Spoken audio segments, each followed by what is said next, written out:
नमस्कार, मैं Bhimaram Chaudhary, assistant professor, sociology department, SPC government college Ajmer.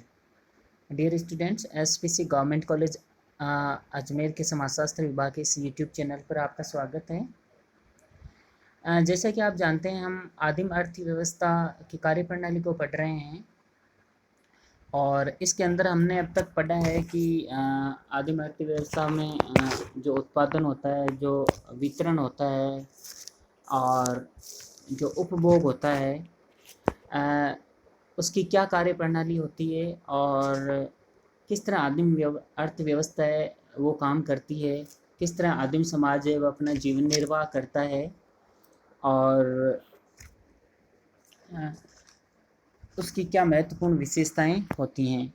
आज हम चर्चा करेंगे आदिम समाज में, आदिम अर्थव्यवस्था में उपहार, व्यापार और विनिमय की। डियर स्टूडेंट्स, आदिम समाज की जो अर्थव्यवस्था होती है उसमें वस्तुओं का जो आदान प्रदान होता है उसके तीन ही मुख्य आधार होते हैं।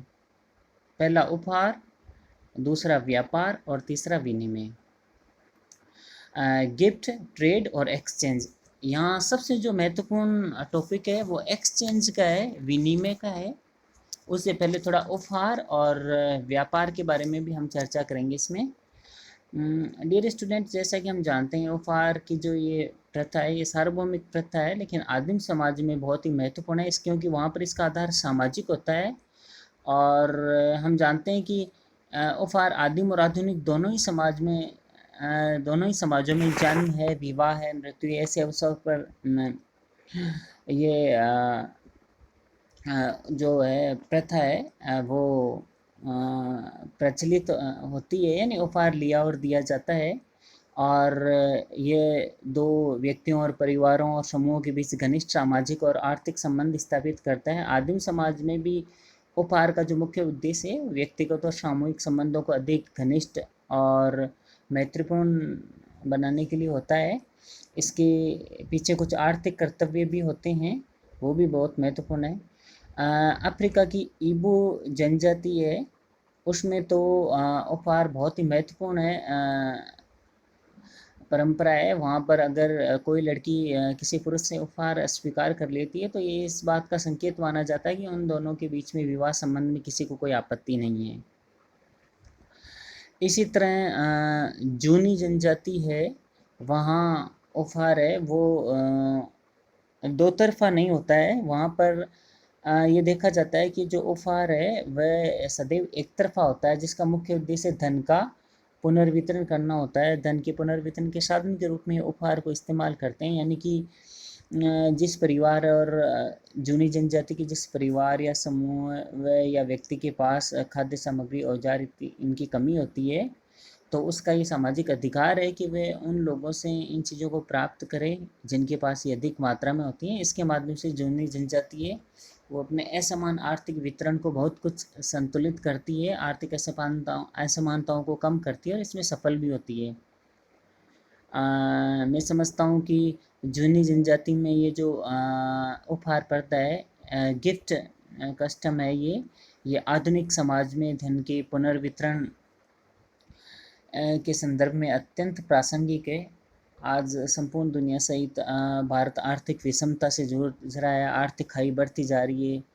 गरीब है वह बहुत गरीब होता जा रहा है, अमीर है वह बहुत अमीर होता जा रहा है। तो हमें जूनी जनजाति से ये सीखने की ज़रूरत है कि धन का पुनर्वितरण किस तरह किया जाता है, किस तरह वो अपने समाज और अपनी अर्थव्यवस्था को न्यायपूर्ण और संतुलित बना पाने में सफल हो पाए हैं। इसी तरह एक माओरी जनजाति है, वहाँ तो ये संपूर्ण व्यवस्था ही उपहार पर आधारित है। वहाँ जो भी शिकार, खाद्य संकलन, जो खाने पीने की चीज़ें एकत्रित की जाती हैं और सबसे पहले मुखिया को भेंट की जाती है और मुखिया फिर आवश्यकता के अनुसार कुछ सामग्री अपने पास रखता है और बाकी समूह के सदस्यों को उनकी आवश्यकता पद के अनुसार उनका वितरण कर देता है। और यहाँ मुखिया का बहुत सम्मान किया जाता है क्योंकि ये माना जाता है कि वो किसी अलौकिक शक्ति से युक्त है, इसलिए अगर उसकी इच्छा पूरी नहीं की जाती है तो वह नाराज़ हो सकता है, जिसके परिणाम बुरे हो सकते हैं। इसी तरह उपहार प्रथा का एक अनोखा जो तरीका है वो उत्तरी पश्चिमी अमेरिका की कुछ जनजातियों में देखने को मिलता है, जिसे हम पोर्टलेज कहते हैं। डियर स्टूडेंट, ये आदिम अर्थव्यवस्था की क्रियाशीलता के महत्वपूर्ण आधार हैं। पोर्टलेज एक अत्यंत ही व्ययसाध्य भोजन का नाम है, जिसका उद्देश्य अपनी सामाजिक आर्थिक परिस्थिति को ऊपर उठाना है। इसमें जनजातीय समूह में आपस में प्रतिस्पर्धा होती है और वो एक विराट भोज का आयोजन करते हैं, जिसमें बड़े पैमाने पर धन और खाद्य पदार्थ की वस्तुओं का उपयोग किया जाता है। उन एक तरीके से उनको ज़्यादा से ज़्यादा खर्च किया जाता है और जिसके माध्यम से वो अपनी प्रतिष्ठा बढ़ाते हैं। और ये एक तरह का सेरेमोनियल फंक्शन, एक सांस्कृतिक कार्यक्रम जैसा होता है। और अगर कोई व्यक्ति इस तरह पोर्टलेज के माध्यम से विराट भोजन का आयोजन करके लोगों को खिला पिलाकर उपहार देकर ये प्रमाणित करता है कि उसकी स्थिति, आर्थिक स्थिति बहुत बेहतर है, तो वह समाज में एक तरह की प्रतिष्ठा अर्जित कर लेता है। और इसके बाद में दूसरा व्यक्ति है, वह अगर उससे अधिक प्रतिष्ठा अर्जित करना चाहता है तो वह सार्वजनिक इस तरह का कार्यक्रम करके और उससे ज़्यादा बड़ा भोज का आयोजन करता है, अधिक खर्च करता है, अधिक उपहार देता है, तभी वह उससे बेहतर और ऊंची प्रतिष्ठा अर्जित कर पाता है। इसी तरह सिम्सियन जनजाति, वहाँ पर भी औपचारिक ढंग से ये पोर्टलेज का जो कार्यक्रम है ये आयोजित किया जाता है। और वहाँ पर कुछ औपचारिक रूप से ये भोज का आयोजन होता है। और एक व्यक्ति भोज का आयोजन करता है और प्रतिष्ठा अर्जित करता है, तो फिर उससे प्रतिस्पर्धा रखने वाला दूसरा व्यक्ति इस तरह के भोज का आयोजन करता है और इस तरह ये प्रतिस्पर्धा चलती रहती है और ये उनकी सामाजिक प्रतिष्ठा का एक महत्वपूर्ण सूचक बन जाता है। इसी तरह सिम्सियन जनजाति है कि सिम्सियन जनजाति में तो औपचारिक रूप से ये होता है, ये क्वाक्यूटल जनजाति है। वहाँ पर पोर्टलेज है, ये अत्यंत ही घोर स्वरूप में देखने को मिलता है। वहाँ पर अत्यंत कठोर प्रतिस्पर्धा और तनाव की भावना से ये पोर्टलेज का कार्यक्रम आयोजित किया जाता है और आपस में इनमें बहुत कठोर प्रतिस्पर्धा होती है और प्रतिष्ठा और सम्मान प्राप्त करने के लिए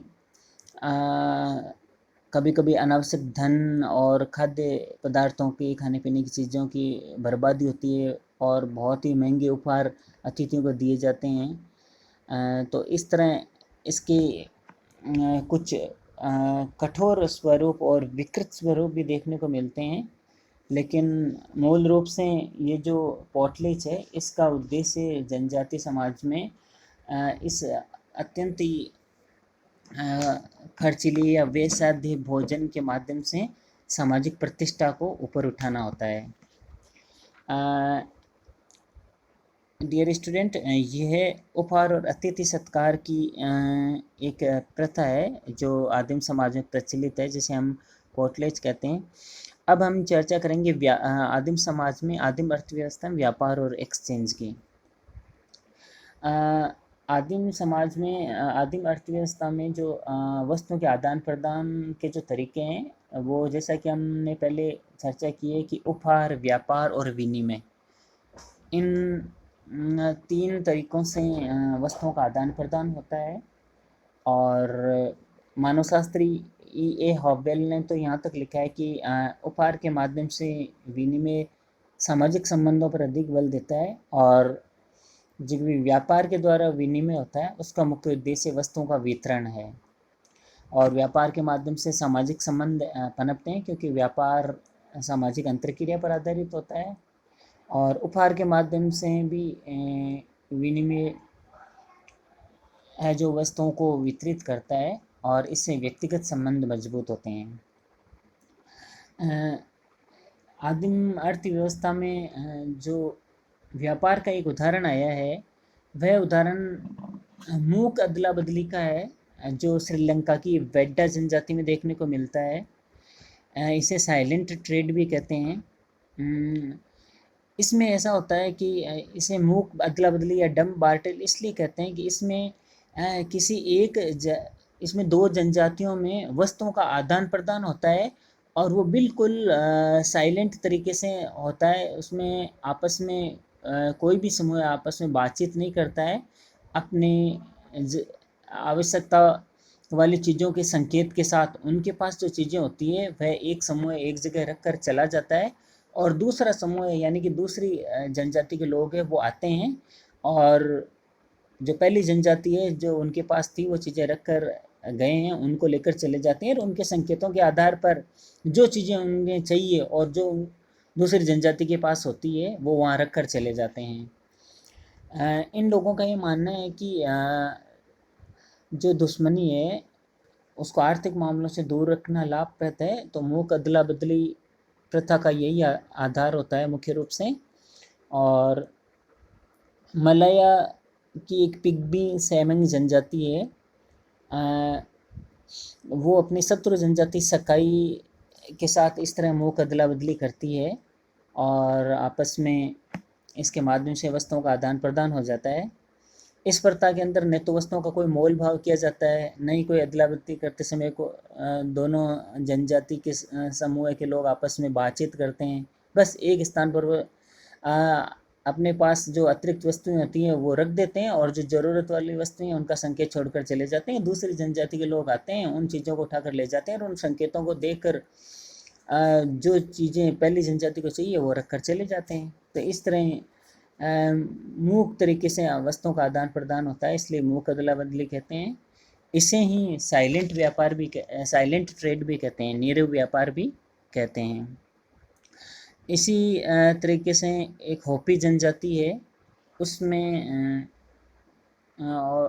भी कुछ हद तक, और ऑस्ट्रेलिया की एक अरंटा जनजाति है, उनमें कुछ हद तक इससे थोड़े बेहतर तरीके से विनिमय और व्यापार होता है। सूती कपड़ा या खेती का सामान है, इस तरह की चीज़ों का वो कुछ हद तक सरल तरीके से व्यापार करते हैं। आधुनिक समाज की तरह आपस में व्यापार करते हैं, लेकिन ऐसे उदाहरण कम हैं। प्राय आदिम समाज में मुख्य रूप से, क्योंकि हम जानते हैं कि जीवन का उनका जो मुख्य उद्देश्य होता है वो जीवन निर्वाह करना होता है, वो वस्तुओं का उत्पादन अपनी आवश्यकता की पूर्ति के लिए करते हैं। उनके पास अतिरिक्त उत्पादन नहीं होता है, फिर भी कुछ अगर अतिरिक्त उत्पादन होता है तो वो उपहार है, व्यापार और विनिमय इसके माध्यम से उसका आदान प्रदान कर लेते हैं और अपना जीवन यापन करते हैं। आधुनिक समाज की तरह उनमें प्रतिस्पर्धा और लाभार्जन की व्यवस्था है वो नहीं होती है। इसी तरह आदिम समाज में व्यापार का एक दूसरा तरीका है, वह है कुल्ला प्रथा। मानवशास्त्री बी मेलिनोवस्की ने मेलानेशिया की ट्रोब्रियन द्वीप में निवास करने वाली जनजातियों में कुल्ला प्रथा का विवरण दिया है, और ये बताया है कि कुल्ला प्रथा के साथ कुछ परंपरागत नियम और संस्कार जुड़े रहते हैं। जादू टोने और धार्मिक प्रत्यय और सार्वजनिक उत्सव होता है। ये एक तरह के सामाजिक संबंध बनाए रखने के लिए, व्यापारिक संबंध बनाए रखने की एक प्रथा होती है, जिसमें माना जाता है कि एक बार अगर खुला संबंध स्थापित हो जाता है किसी जनजाति के साथ तो हमेशा उसमें बना रहता है। और कुल्ला प्रथा के माध्यम से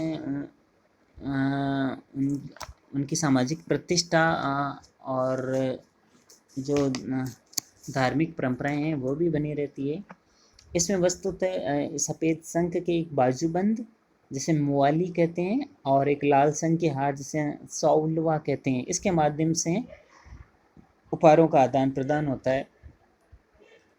इसमें एक पक्ष है सफ़ेद शंख का बाजूबंद देता है, और दूसरा पक्ष है वह लाल शंख का उपहार देता है और इसके माध्यम से इनमें आदान प्रदान होता रहता है, ये चलता रहता है। और इसके माध्यम से इनके अंदर जो व्यापारिक संबंध हैं वो स्थापित होते रहते हैं, उनकी निरंतरता बनी रहती है। इनका आर्थिक महत्व उतना नहीं है जितना सांस्कृतिक और सामाजिक महत्व होता है। इसका मुख्य उद्देश्य है कि दो जनजातीय समूह कुल्ला प्रथा के माध्यम से, यानी मुआली सफ़ेद संघ के हार और शॉल व लाल संघ सॉरी सफ़ेद संघ का बाजूबंद जिसे मुआली कहते हैं अपन, और शॉलवा जिसे लाल संघ का हार कहते हैं, इसके माध्यम से वो आपस में जुड़े रहते हैं, उनमें व्यापारिक संबंध निरंतर बने रहते हैं और एक ऐसा समूह बन जाता है जिसमें परस्पर आर्थिक आदान प्रदान एक परंपरागत रीति से शांतिपूर्ण और व्यवस्थित ढंग से चलता रहता है। और यह उनके आदिम समाज की जो सामाजिक धार्मिक रीति रिवाज है उनको भी बनाए रखता है। इस तरह हम देखते हैं कि आदिम समाज में आदिम जो अर्थव्यवस्था है उसकी क्रियाशीलता की जो 3 महत्वपूर्ण घटक हैं, उपहार, व्यापार और विनिमय। इनमें पोटलेज, मूक अदला बदली, डम बार्टर और कुल्ला, इसके माध्यम से मुख्य रूप से आदिम अर्थव्यवस्था में व्यापार, विनिमय और उपहार की ये जो प्रथाएं हैं, व्यवस्थाएं हैं वो चलती रहती हैं और इस तरह आदिम अर्थव्यवस्था है वह काम करती है। डियर स्टूडेंट, आज आदिम अर्थव्यवस्था का ये जो टॉपिक है उपहार, व्यापार और विनिमय, ये आदिम अर्थव्यवस्था की जो सीरीज चल रही है उसका अंतिम टॉपिक है और इसके साथ ही आदिम अर्थव्यवस्था का ये जो चैप्टर है हमारा ये यहाँ पर ख़त्म हो जाता है। मैंने बहुत ही सरल तरीके से आपको इन चीज़ों को समझाने की कोशिश की है। आप अपनी बुक्स के माध्यम से भी इस टॉपिक को पढ़ सकते हैं और अगर किसी तरह की कोई कठिनाई है, कोई समझने में कोई परेशानी है तो आप हमसे पूछ सकते हैं, चर्चा कर सकते हैं। आज के लिए इतना ही। अगले वीडियो में किसी नए टॉपिक के साथ आपके साथ चर्चा करेंगे। तब तक धन्यवाद। आप अपनी किताब से इन चीज़ों को पढ़िए और समझिए। Thank you.